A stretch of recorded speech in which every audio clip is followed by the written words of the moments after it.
Summary of the chapter Jalebis. It happens many years ago. I was in 5th standard at the government school Kambelpur. Now it is called Atak.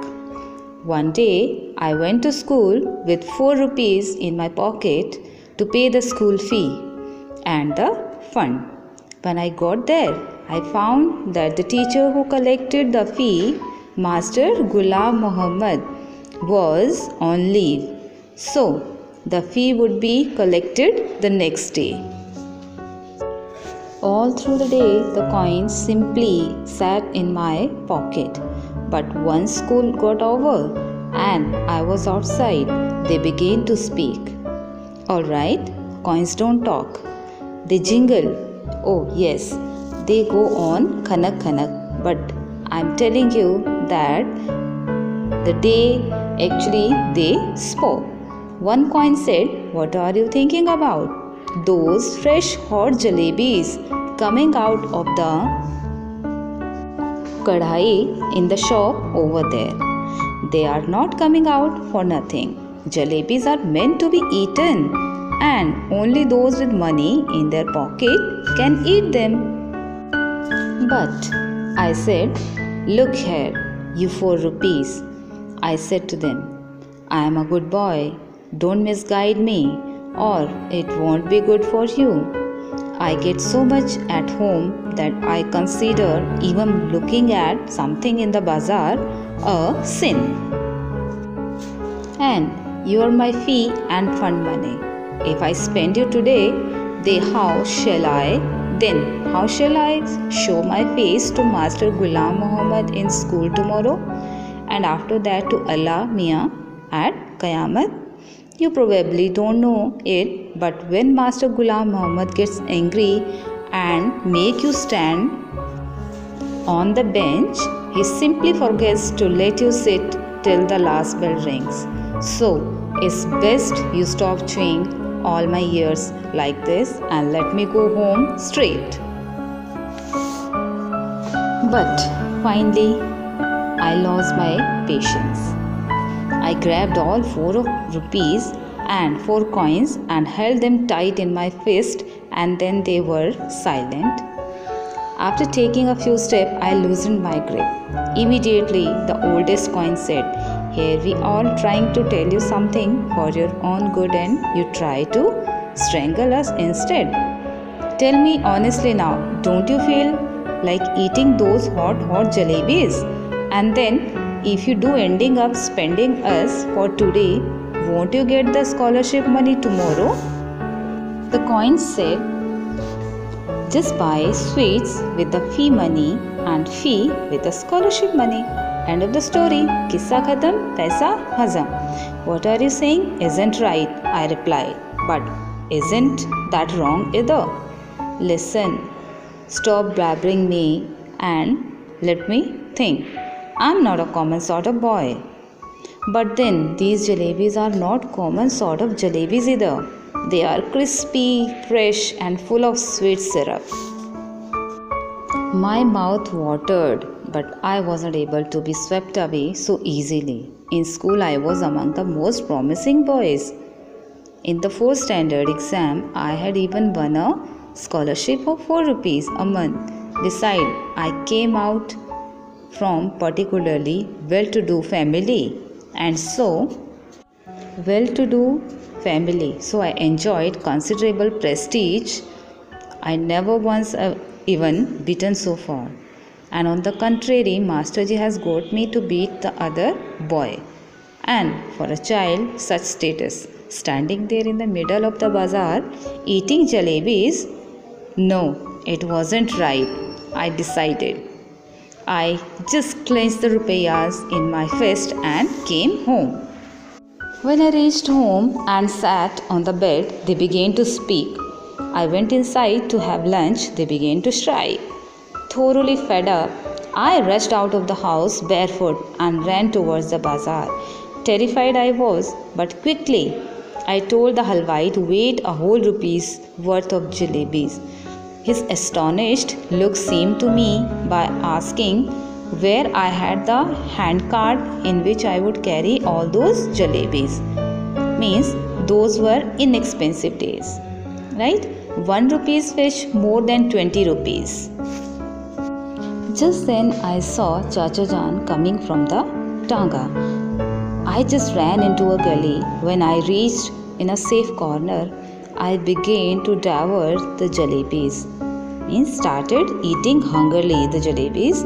I ate so many jalebis that if anyone pressed my stomach, a little jalebis would have popped out of my ear and nose.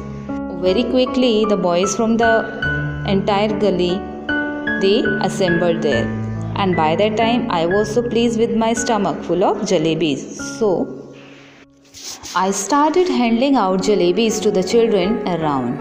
Delighted, they ran off, jumping and screaming into the jalebis, into the gully. Soon, a whole lot of other children appeared, probably having heard the good news from the others. I dashed to the halwai and bought more jalebis worth my 3 rupees and came back and stood on the chabutra of one of the house and started distributing the jalebis to the other children. Then I washed my hand and mouth at the public tap and returned home, putting on such an innocent face as if I had even seen the hint of a jalebi all my life. Jalebis I had gobbled up easily enough, but digesting them became another matter. With every breath came a burp, and with every burp, the danger of bringing out a jalebi or two, the fear was killing me. At night, I had to eat my dinner as well. If I hadn't eaten, I would have been asked to explain.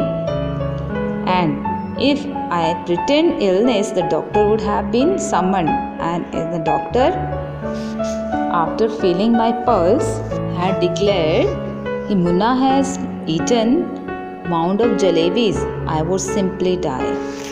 The result was that all night I lay coiled up like a jalebi, suffering a stomach ache. But thank God I didn't have to eat all 4 jalebis worth of jalebis myself. Otherwise, as they say, when children speak, flowers shower from their mouth. But I would be the first child in the world whose every word a crisp, fresh fried jalebis would came out. Children don't have stomachs, they have digestion machine. My machine too kept me working right through the night. And in morning, just like any other day, I wash up my face like a virtuous student with a chalk and slate in my hand and headed for the school. I knew I would get the previous month's scholarship that day, and once I would pay the fee, with that amount the jalebis would be completely digested. But when I got to school, I found that scholarship that day, and once I had paid the fee, right? But when I went to school, I found that the scholarship was going to be paid in the following month. My head started to spin. I felt as if I was standing on my head and could not get on to my feet again, and if I tried. Master Ghulam Muhammad announced that he would take the fee during the recess. When the recess bell rang, I tucked my bag under my arm and left the school and simply followed my nose, walking on and on. And if no mountain or ocean blocked my path, I would have kept going till the earth ended and the sky began. And once I got there, means I was very much frightened. I prayed to Allah Mian, just this once save me. Order a farishta to pass by and drop just 4 rupees in my pocket. I promise I will use them only to pay my fee and not to eat jalebis. I couldn't reach the point where the earth ended, but definitely reached the point where the Kambalpur railway station began. Later on, I went on thinking about could be the harm had God sent him for rupees? Then I came to realize that if God gave everything due to asking, then there would be no difference man and bird. Also, a man would not learn anything because he would get everything without any effort. This was an important lesson for me, which I learned due to this incident. Conclusion of the story, the Jalebi stories. Conclusion is that it teaches us that lying may get us in trouble, such that even God might not help us. So don't lie ever. Thank you.